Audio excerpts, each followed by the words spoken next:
Sup Shredders, my name is Logan, aka Spiderhands, and welcome to SP Reviews, where today we're going to be checking out a track from an act named the Royal Phantoms titled Galaxy. And if we switch over to here, we have the track on the screen on Spotify, and we are going to listen through this track from start till finish. And we're going to hear what we think. Let's go, let's do this, Galaxy. Ooh, fun automation there, dude. Oh? What? Oh, that's fun. Very creative with those guitar parts. I mean, the hi-hat work in the center. How loud is this going to get, though?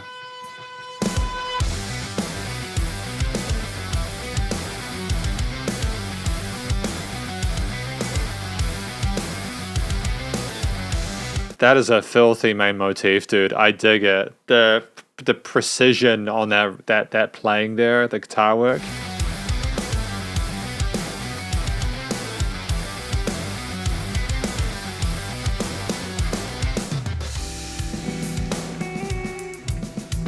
We'll go with some jazzy stuff now.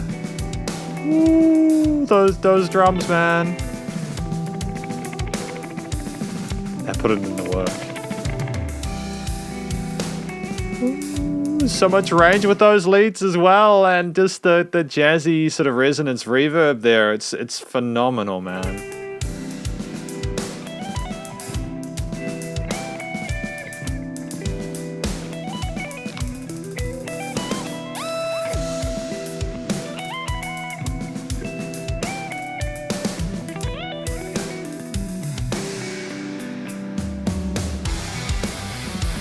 And back to that thing.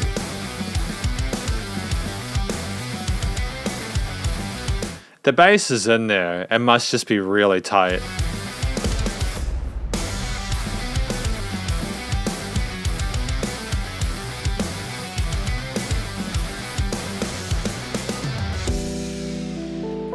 Oh, the production value though. We got keys in here, man, and the whooshes. I am being spoilt today. We're getting all sorts of fun stuff to listen to, man. Oh, the dynamic range in this track as well. The production's spectacular.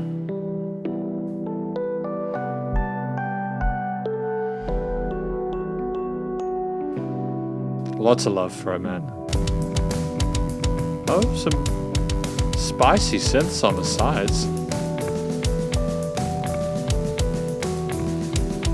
What I like about this is that typically you're going to get like in a lot of like middle rock and middle bands, especially like the kind of gent stuff or any of that kind of stuff, you're going to get the zeros coming in. No shade on that, you know. It's always a place for the zeros. It's nice to have that on a synth bass or something. It's such a cool little shift. Oh, key change? Another one? We're really messing with expectations here.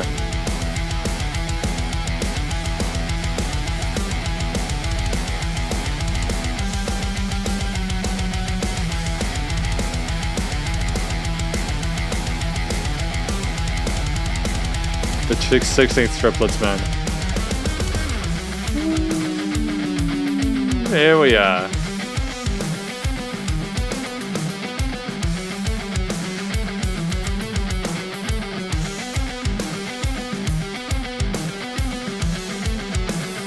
Great development on those harmonies.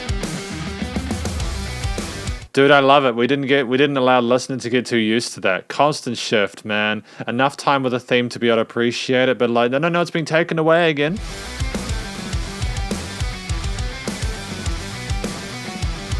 We're not done, are we?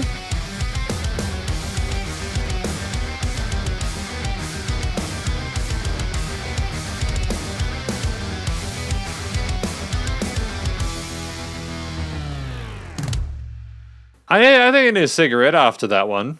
That was thoroughly intense, intricate, intimate. That was an intimate experience. Because this is the conclusion of my review of this track, Galaxy by the Royal Phantoms.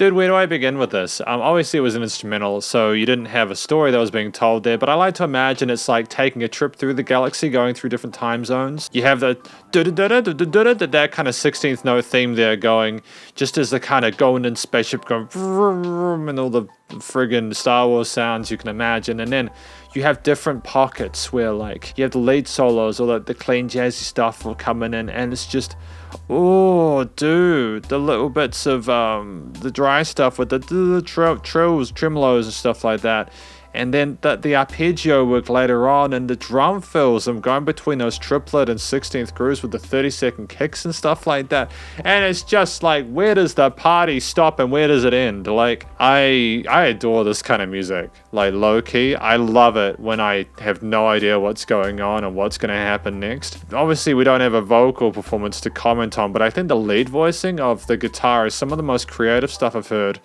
in a long while. It reminds me a lot of musicians like Ichika and the guy from Polyphia and stuff like that. I know there's a lot of other musicians who do similar stuff like this too, but those are the two that come off my head. Excuse me if I'm mispronouncing the Ichika part. I'd have to double check that, but like, just the creativity and the curiosity with the lead playing is what makes me very happy. I think that a lot of the time it can be tempting, and maybe I'm just projecting here, tempting to have like one main lead voice just so that people are familiar with it. But I think nowadays we're exploring what's capable not only with tone, but also just with production value. Like, we know that we can just find another guitar sound and have that blend in on the right, or that on the left, you know? We don't have to just have one. Literally, you're not at some studio paying $100 an hour to like do different guitar tones. You have 10 of them. You have 10 of those things in your DAW that you've probably spent hours on already trying to find the right tone.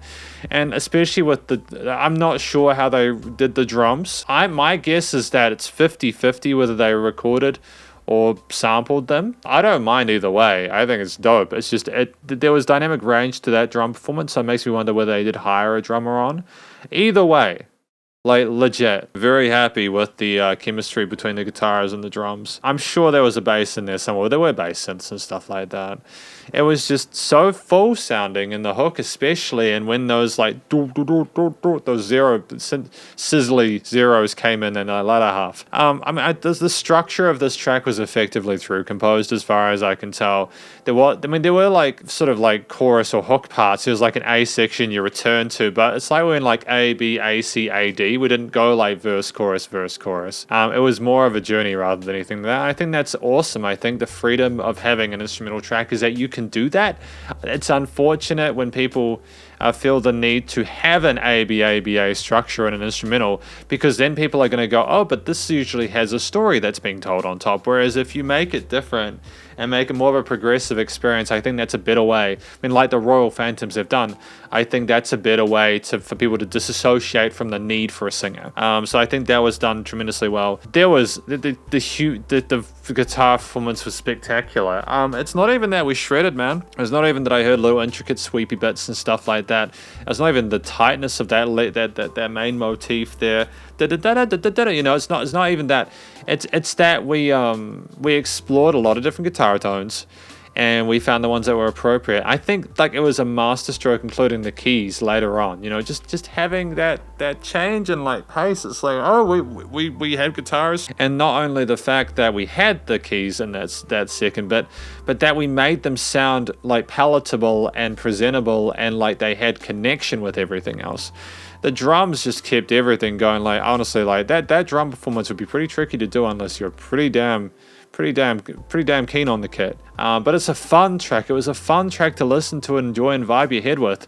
The stank face that I was doing was just because some bits were filthy without him even needing to make it objectively heavy, you know.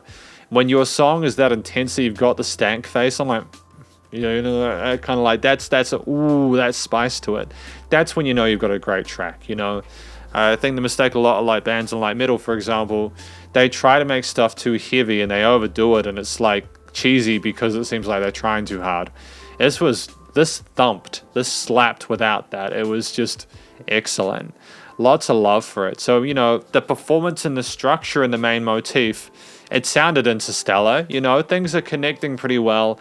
And now we're just left with the production, the recording and mixing and mastering, which is just top class. Honestly, I don't think you needed to change anything about it.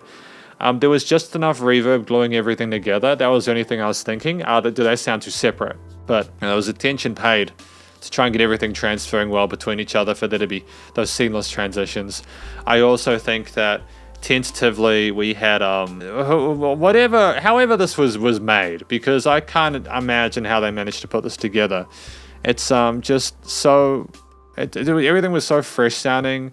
There were no weird resonances or anything to the instruments. It was like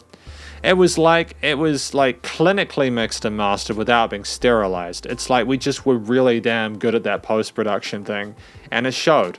I listened to this and I think, how could they possibly have improved the recording, the mixing and mastering? And like, man, I don't know how they could have done that. I think genuinely is exactly where it needed to be at, without hyperbole. We have musicians nowadays who have lots of access to all these different toys and stuff like that. And a lot of the time you can get them and like sort of maybe not even take advantage of them. But I think the Royal Phantoms are someone who got your EQ. The placement of stuff in the stereo field was fantastic. You know, it was nice and wide and full sounding. There was no weird resonances in the frequency spectrum. The levels of everything sounded really well glued. The drums were punchy and cut through everything, but in a way that was still palatable with the guitar and everything like that else.